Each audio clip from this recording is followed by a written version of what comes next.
Picture this. You're packing for a big trip and need a pair of shoes that will take you through the rain, across the cobblestones, and into the theater. Ask around and you're likely to reach this conclusion. Aim for comfort, versatility, durability, and flexibility. Reaching into your closet, you move past the wingtips and stilettos for that tried and true pair of shoes. Going a step further, what if the skills learned in high school were shoes? Are we giving students the skills they need for the uneven roads of life after high school? On this episode of Homeroom Huddle, we're tracking down answers to that question by exploring durable skills through the lens of career and technical education classes. Whether you're in the classroom, around the kitchen table, or on the move, Homeroom Huddle is your invitation to stay connected to what matters most in the Issaquah School District. Joining me today are Kevin Houghton, high school teacher covering engineering and materials science. Hi, everybody. Kyle Hoykert, a high school student here at Issaquah High School, where we're recording today. Hello. Claire Luce, propulsion engineer at Blue Origin. Hello, nice to be here. And Lisa Neighbors, director of career and technical education and secondary science, technology, engineering, and math, to make sure you have an exceptionally long name and title. That is the goal indeed. Okay. Well, thank you for taking the time to talk today. You know, durable skills, that is something that might be unfamiliar to people. So I'd like to talk about some basics. Lisa, what exactly are durable skills? Durable skills are really those skills that people will use their whole lives. So it's things like leadership and teamwork and collaboration, problem solving. It's really just those skills that students will learn in their classes in high school and then be able to take into college or technical training and then further into the workforce. You know, the nice thing about durable skills is they're useful in any career, really. So it doesn't matter what the student is getting into, the durable skills will work for them throughout their whole life. Perfect. So these are things that they are learning that are not part of like the academic aspect of it, but they can still apply those to their career just in negotiating with other people. Yeah. And it might be important to note that in CTE courses, we teach these intentionally and we purposefully build them in. Whereas in some of the academic coursework, like an English language arts class or a math class, like the students might utilize them, but the teachers aren't necessarily intentionally building them into like the curriculum. Oh, got it. Okay. Well, and I think it's interesting because like when I was younger, I think we referred to these as soft skills. Are they the same thing or are they different somehow? Yeah. Durable skills have many different names. We call them soft skills. We call them 21st century skills. We call them transferable skills. We call them all kinds of different skills. But basically, we're referring to the same set of skills that you really use in every situation. Okay. So at the risk of asking what might be an obvious question, and this is for you, Claire, why are these so critical from a community or workplace perspective? Like, why would employers be looking for these? Yeah, employers are looking for these skills because they are things that you can't really teach on a job. You can teach the technical knowledge, but for example, I'm an engineer and it's important to both be technical and knowledgeable, but you also need to be able to communicate your findings. The biggest thing I learned in school was how to take technical knowledge and put it into a presentation and then present it. And that's something that in a workplace, they're not teaching you how to really present. They're teaching you the technical knowledge and the skills that you need to do well in the job. So that's a big part of my job today and something that can be practiced in the classroom. Okay, thank you for that. Anyone else want to weigh in on that? Kevin? In my engineering class, the student's been working for a couple weeks on this final project, and Kyle here is in that class. He knows all about it. But we are culminating by having students present in a group of 4 or 5 students, the whole thing that they came up with. It's like they had to design a putt-putt course, a mini golf course. So this is exactly what Claire's talking about. You have to be able to not just like do the work, learn how to do CAD or learn how to do the math or the English or whatever, but I think presenting is like the next level. Lisa, it looks like you want to add something? Yeah, I just wanted to add it's really nice to be able to, in a project like what Kevin was talking about, kind of coach the students on these skills as well and kind of help them really build them up over time. And nice to have a concrete example, too, in your classroom where they have to actually present it, and that presents a new challenge for them. It's like they may be brilliant with their problem solving, but if they can't actually explain it to people. Exactly. And that's a skill worth practicing. You know, we could have wrapped up the year and they could have just given me a bunch of multi-view CAD drawings, blueprint drawings, but to go to that next level and present their work the way a professional would, I think it's valuable. Kyle, you're actually in that class. Do you want to comment on what that was like or what it's been like to have to use those durable skills in a class setting? I think it's really interesting because I'm also in Boy Scouts, and I've learned a lot from that before I've taken this class. And I think it's really cool to be able to use a bunch of the skills from Scouts that I've already learned and be able to put it in the classroom. Awesome. So nice to have your perspective on that as a student. Lisa, what is CTE all about, and how do these courses help students develop those durable skills? I think we've got a little bit of an example here, but if you can talk about it more generally, that would be awesome. A CTE course, Career and Technical Education, is to help students explore different career fields. And so we have in the Issaquah School District many offerings, from what Kevin was mentioning about engineering design, all the way into like digital media arts, into like hands-on wood shop and metal fabrication. We have material science, where students earn science credits while they are also exploring the properties of materials, and other areas including like human services. So we have like child development, we have teaching academy. Students have the opportunity to test their technical skills. And so when I'm saying technical skills, that's like a skill specific to the course. So like in engineering, using a 3D modeling program like Fusion 360 Yeah. is the one they're using now. Yeah. Something like that would be considered a technical skill. And so we are offering like a Fusion 360 certification to test kids and their knowledge on those. But, you know, when we're thinking about durable skills, soft skills, 21st century skills, like these are such important skills in the workplace that we want to make sure we're intentionally pulling those into the classroom and providing students with a workplace-like environment.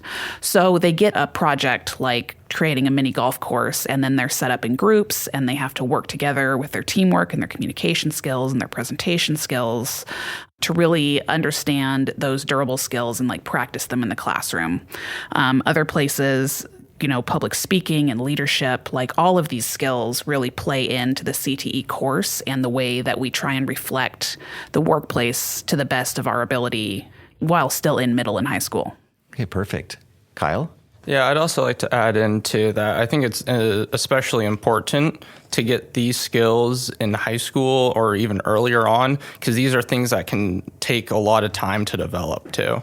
It sounds like there are a lot of different course options that are available. And I know we talked about maybe one example from your classroom, Kevin, and Kyle, you were in there as well. But can you give us an idea of just like kind of day to day what it might look like in a CTE class as far as where you're using the durable skills, not just with one project, but maybe like across the whole class? Overall, it kind of, I've taken a ton of CTE classes, and it kind of varies from class to class. The quote durable skills that I would use, like in wood shop, would be different than like engineering. Engineering class is very heavy on teamwork and a little bit of leadership, whereas like wood shop would be like having some patience or, planning ahead. Okay. Kevin, you want to add anything to what Kyle's just saying? Yeah, I've got some experience as a structural engineer before I became a teacher. So I kind of know where these students are going if they are bound to become engineers someday.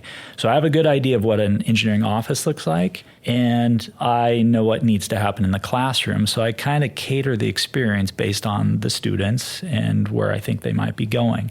So I like to start, for instance, back to that engineering course we're talking about that Kyle is in with me.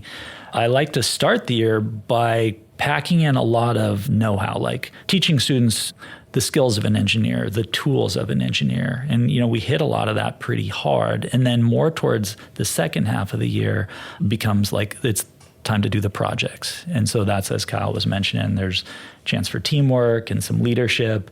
And I will say, okay, here's your next project. And y'all use these skills you've been learning to put it all together and come up with a final product and present that product. And I'm curious, Kyle, how does that bleed over into some of your other classes? Because I imagine like you've learned some of these durable skills, or at least they're emphasized more in the CTE courses. How does that bleed over into your experience with quote unquote core classes like math, English, and so on? Overall, especially in LA and like science, and you have to give presentations or you have to make a poster, there's some group project, and I think that bleeds over there a lot. Okay. So is there something unique about the CTE framework that creates a better environment for picking up those skills? I think what's different in a CTE type classroom, we have a focus. Like we're trying to teach students a set of usable skills that they can use in the workplace someday, whether it's learning how to be a woodworker, learning how to do computer-aided design. So it caters itself in such a way, like, I guess maybe more opportunity to practice those durable skills. We can like easily weave it into the course, and it becomes just naturally part of the fabric of the course. So it amounts to theory in like a math or language arts class I have to put into practice in a CTE class. And now that forces me to actually rely on those durable skills to get things done in that classroom. Is that fair to say? That is a good way to put it, Robert. Yeah. Okay. Kyle? I think another thing, too, is just the overall attitude towards it. My math class is a lot less enthusiastic and does not want to be there as much as like my engineering class. And part of it's engineering's an elective. And so when you sign up for it, it's like, hey, I want to do this. But I think, too, with like the core classes, it's more of you go in, you do your work, you get out. There's less focus on really trying to grab the skills. Lisa?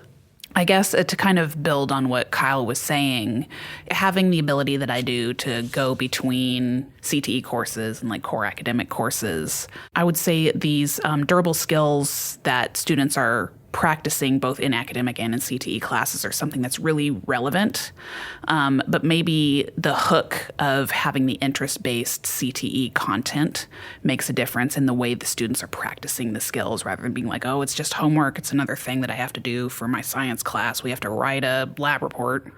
It's more like, oh, well, actually we got to design and build this table together in the woodshop class, and like that was super exciting, and like I'm really able to like communicate and collaborate with my group mates. That's interesting. It actually brings to mind when I was in high school, I remember this experience in math class where we were learning about how to calculate the area of some complex shape. And someone raised their hand and asked, well, when am I ever going to use this in real life? And the teacher was so taken aback. But then they responded by saying, well, let's say you were trying to figure out how much cement you needed to pour a sidewalk in front of your house. And we went through that whole exercise. And then suddenly it was like, hey, wait a minute, this is actually useful information. And it just sounds like CTE helps students connect what they're learning in school with what they may do in real life. And so they actually take to heart more of that teaching than they might if it's just theory all the time, just turning in 12 homework assignments in that month. Yeah, I think that's fair to say. So jumping back to CTE, our district offers worksite learning, dual credit options, and opportunities to earn industry-recognized credentials. How do these more specialized CTE experiences take durable skill development up to the next level? Oh, yeah. I'm really excited about the industry recognized credentials, and that may not necessarily come through in my voice, but actually this is something we've really ratcheted up this year, is the number of certifications, industry recognized credentials that we're offering in the district. And the ability, overwhelmingly, our students in this district are able to go sit down for one of these certifications like the Adobe Photoshop certification and get through it and pass it the first time because they come with the durable skills in hand of like how to focus, how to study. Like, and studying is great for academics life, but it's also great for like when you have a project at work and you have to do some of that at home. You have to have those study skills and the focus and the perseverance. And the skills that our students are learning in the classes, like they really get to apply it to that test-taking experience that might just stress some other people out who would take a voluntary test. Like they don't have to take the certification test. It's not required. But we have a lot of students that do take advantage of those opportunities. Now, Claire, you work for Blue Origin. You're out in the field, as it were. How do those certifications affect how you're looking at potential candidates? I think it is something that is super positive on an application and something that the students then also take in with them to college, because that is something where their next step could be to then pursue a career. And so with them trying to get internships to show that they already have these skills, then the employer for the interns knows that they don't have to focus on time teaching the skill and they can give projects to the student to be successful. Kevin?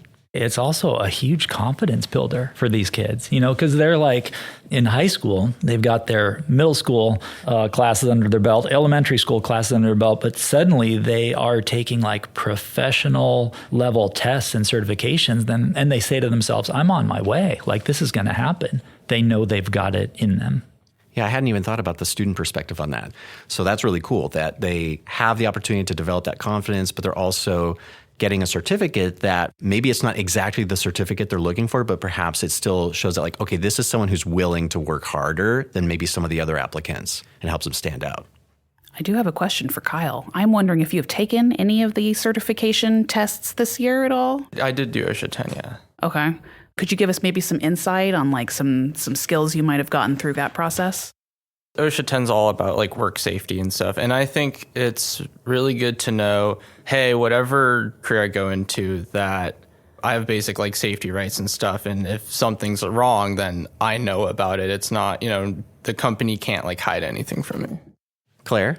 Yeah, one thing I also want to talk about industry with durable skills is at work, I am writing performance reviews.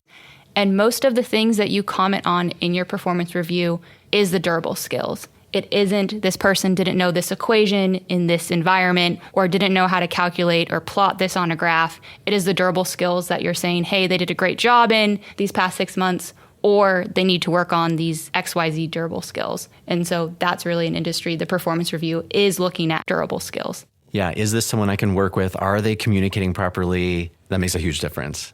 Kevin? And that hasn't changed. I was an engineer a long, long time ago, but I remember the people I worked with, everyone was pretty good at doing the equations and cranking out the work, getting the job done. But the people that moved up in the companies I worked for were the people who had those durable skills. People who could talk to others, who were organized, who could put together a decent presentation, who could manage the stress of the office. Absolutely. Yeah, thank you for sharing that. It really is a durable skill. It's something that's going to last, maybe beyond some of the technical skills that you're learning in school even. So when we're looking at students that are going out into the world, we certainly want to make sure that whatever our CTE courses are, they're relevant for the workforce today. Lisa, can you talk about what the Pathway Advisory Committees are, what they do, and how those are relevant to what we're doing in our schools? Yeah, absolutely. So there is more than one advisory committee. We have one committee for each pathway that we offer in the district. So we have a visual media arts pathway committee, an engineering pathway committee, a business pathway committee, a computer science pathway committee. So we have like 7 or 8, I think.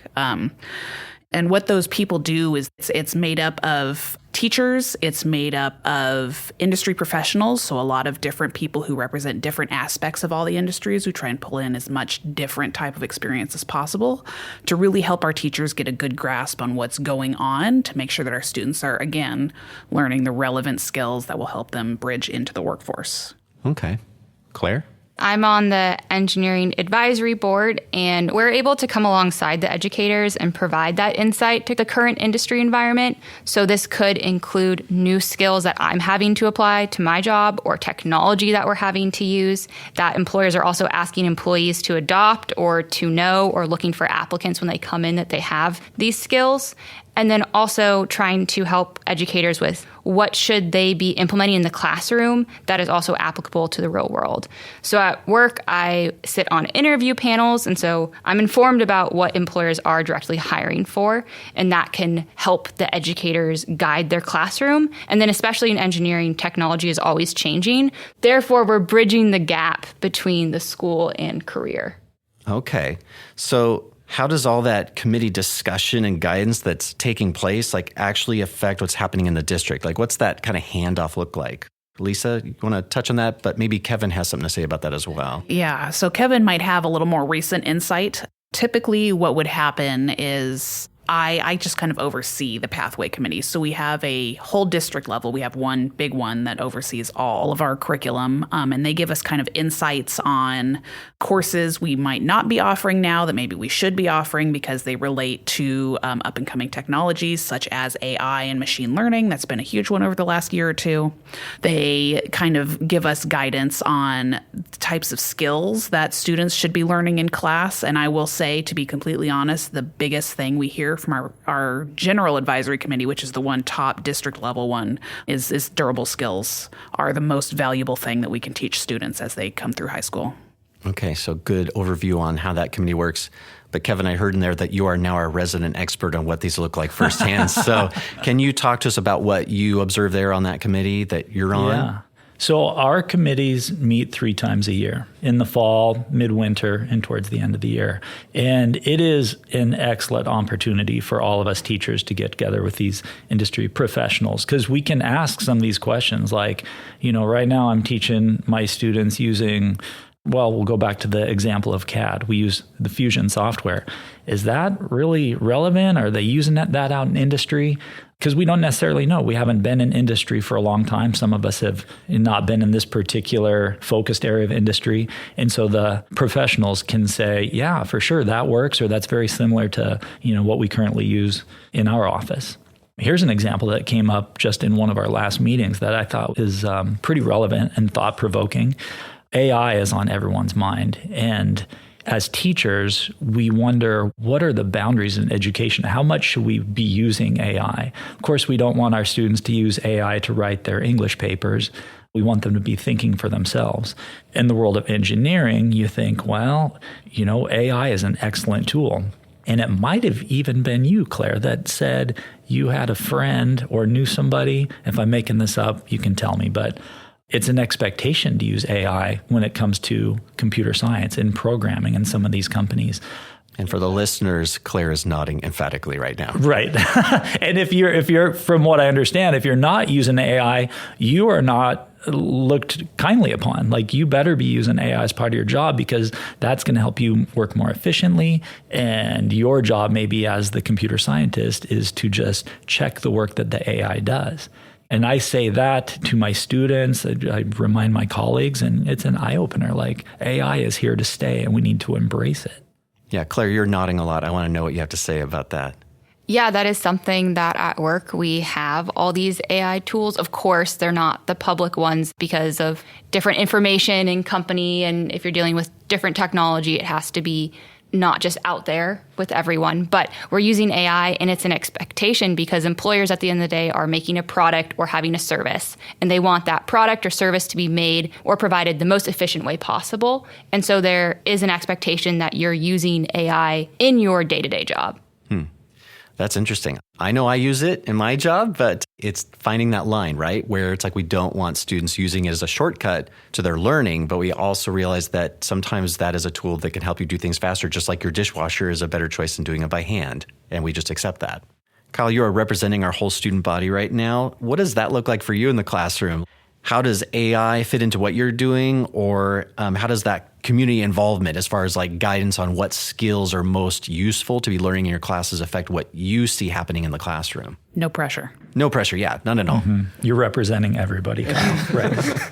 You said that, and I was like, kind of to what Mr. Hoden was saying earlier, is that AI is an incredible tool. And I know there's been many times where we're on a project, we're halfway through and we're like, man, this will be so much faster if we just do this. But then, every other class, it's kind of against the rules, quote unquote, to use AI. But we'll go up to Mr. Hoden and be like, hey, so is this cool if we just plug stuff into the computer and stuff? And he's like, yeah, go for it, because it is just that much faster and more efficient. And you still have to double check everything when it's done, right? Oh, 100%. Yes, you do. There's been multiple times where I'll plug stuff in and it does all the calculations, and I look back at it and I go, this is wrong, this is wrong, this is wrong. And then sometimes we'll plug it in a couple times in different ways to try to get an accurate reading. Yeah. Kevin? Well, I was going to say there's learning in that, like just seeing what AI is doing or not doing, and then making some critical thinking happen and making it better. And I think with that point, though, too, is having good moral ground, too, of what is acceptable and what to use AI for. Again, back to the LA paper, you shouldn't be using AI for that. The teachers are assuming that you're not going to use AI for that, and there has to be a moral ground. This is an interesting ethical dilemma, and actually getting into AI is a direction I didn't expect us to go with this. But I would merely point out that I feel like using AI in the workplace is, in fact, a durable skill as we move forward. Like, it feels new and it feels technical, but what I'm hearing is that this is going to be something that's going to be going on. And maybe we just need to help students understand how to ethically use AI as like a brainstorming partner instead of like, hey, AI, write my paper for me. Right. Yeah, and this is totally a topic we could go into on some future episode. So I wouldn't be doing my job if I didn't bring up a few misconceptions about CTE, because there are definitely some out there. We sometimes hear that CTE is mainly for students who are looking for an easy elective. What are your thoughts on that?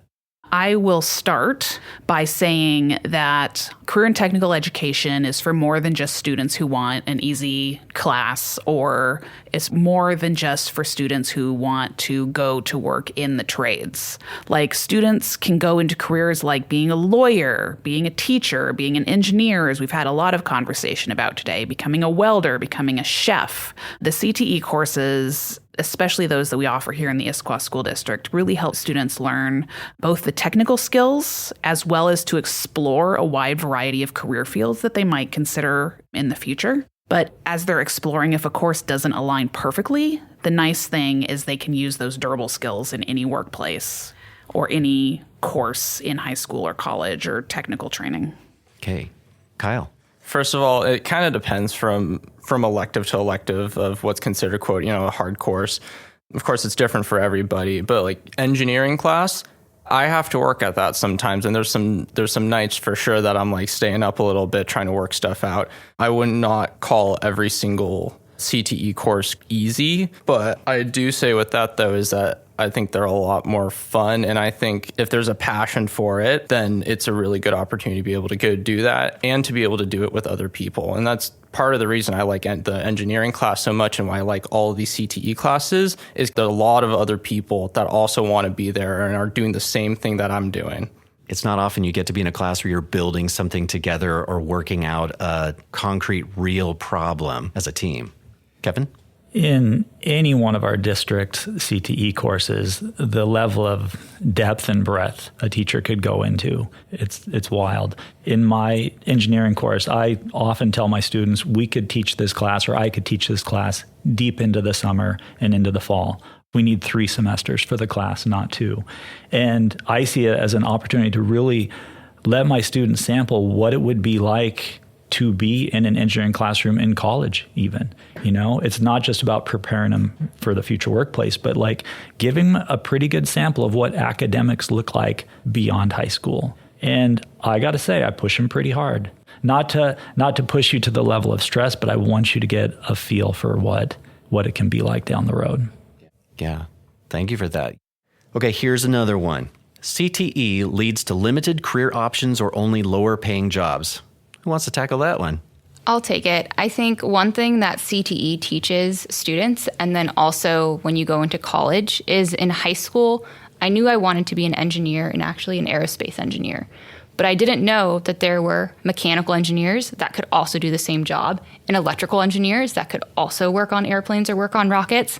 When I went to college, I learned about all the different things that a aerospace engineer could work on. Is it turbo machinery? Is it valves? Is it a thrust chamber assembly on a rocket engine? And so I think CTE just opens the world to students about what are the different possibilities out there. And then for the advisory board, we also help review the projection for demand of careers in the future and then review the compensation because we want to make sure that the students are being equipped for jobs that could give them a great living and a great life. And so that is something that we also review to make sure that the classes are actually informing that. Okay, so there's actually some safeguards there to make sure that students aren't going down a path where it's like, oh, surprise, you're not going to make a living wage on this. Yeah, we don't want students who go through our programs to have to work 2 to 3 jobs, to have to, to make the ends meet. And it can be pretty expensive cost of living in this area. So we want students to be able to work one job. And I would add on that people think of CTE as like vocational education, what it used to be with like carpentry and machining and those things. Those are high demand areas now. And because they're high demand, they are also living wage bearing. And so students can go into those fields and also make a good living wage. But in addition to that, we do have other CTE courses that prepare students for jobs like nursing and like becoming a doctor. We have anatomy physiology. Like there are a lot of very rigorous courses that could prepare students for other fields as well. Okay, thank you for that. I think that concludes just all the misconceptions we're going to cover. I want to go around the table and get some takeaways from each of you. How do durable skills within our CTE programs really set students up for long-term career success? I think that the CTE programs teach the durable skills that then employers are looking for, and that they're actually teaching students how to be problem solvers, whether that's problem solving to try to find a medical diagnosis for a patient that you have, or problem solving trying to figure out how to generate more thrust out of your engine. They're creating and developing these problem solvers with a great skill set of durable skills taking along with them. I think durable skills really prepare students for the workplace because it gives them the experience of working with others and gaining those problem-solving skills. Computational thinking is something people don't think about as like breaking a problem down into its parts and then working on one part at a time. And that's a great durable skill that our students learn in so many of our courses, even though it's maybe not labeled that way. Kevin? I think our students, by the time they graduate with some great skills to like go to like the next step to learn more, they've kind of built their toolbox of understanding of how the world works. But I think the durable skills rounds all of that out, and it helps them become an adult. You know, they take what they've learned in math class or history class or their English language arts class, and it's the durable skills that help them sort of like take that knowledge and actually utilize it and be able to communicate with others and go to that next level as an adult, or maybe as a 4-year university student or their first job, whatever the case may be. Okay. And Kyle, last but not least, you get the final word here. I think everyone summed it up very well, but overall, I think those durable skills acts as a very good foundation for you to be able to learn and build other skills on top of. All of the other skills, I think, are a lot less important if you don't have this good foundation. Got it. So this comes first, and then you build on top of that with those others. Okay, well, this has been awesome. But before we go, we have to have a quiz. All right, panel. Now that we've had this very serious conversation, it's time for a super serious and not at all silly quiz we're calling Strategically Aligned. I guess you weren't kidding when you said that we were going to be quizzed at the end. Oh, it's real. No, I thought that was a joke. The rules are really simple. I'm going to read a piece of news from our district's website. Your job, as our unwilling participants, is to be the first to name the priority area or areas from our 3-year strategic plan that aligns with each quote. The winner gets this prestigious and tastily tiny gold star sticker. Are you ready to realign your priorities? Let's do Bring it on. Okay, number 1. In the Career Kickstart Summer Program, high schoolers get to visit leading companies, hear from industry professionals, and do a 3-day job shadow to explore potential career options. Oh, Claire got there first. Academic opportunities. That is correct. You beat me to it, Claire. Number 2, the district created the online enrollment process, allowing families to securely submit all necessary documents and forms from home. Lisa. Organizational effectiveness. That's right. Number 3, the 2024 Bond Advisory Committee was created to gather ideas and input from the community on how best to approach a bond ballot measure based on building conditions, enrollment projections, and tax implications. Kyle. Organizational effectiveness. I would go with that one. Anyone have a different? I was thinking authentic engagement. Yeah, I wrote down authentic engagement, but I think both of those are actually good answers. They definitely overlap. I like how Kyle is just like very slowly. You can always hear it like a rattle. Through its school-based mental health services, the district placed licensed mental health counselors in every school to ensure students feel safe, healthy, and ready to learn. Kevin. Student well-being. That's right. Good job. Okay, final question. And this is for the gold star. In addition to recruiting a more diverse staff, the district has introduced initiatives like mentor options, where newly hired staff can select a mentor of color or a job-alike mentor to receive guidance from someone with similar experiences. Kyle. Diverse talent. It is diverse talent. Nice job. Score. That's actually a tie then between Kyle and Lisa, and I didn't bring a tiebreaker. I didn't realize that was going to happen. It's because we both crushed it today, but I am happy to forego my gold star and let Kyle have that. Thank you. Okay. Well, thank you, everyone. I really appreciate you taking the time today to talk about this important subject. Oh, you're welcome. Thank you. Thanks for having That me. was super fun. Hey, thanks for joining our huddle today. If you enjoyed the discussion, please subscribe so you never miss an episode. We really want to talk about things you find interesting. So, if you have an idea, head over to isd411.org/podcast and share it with us. Thanks for listening.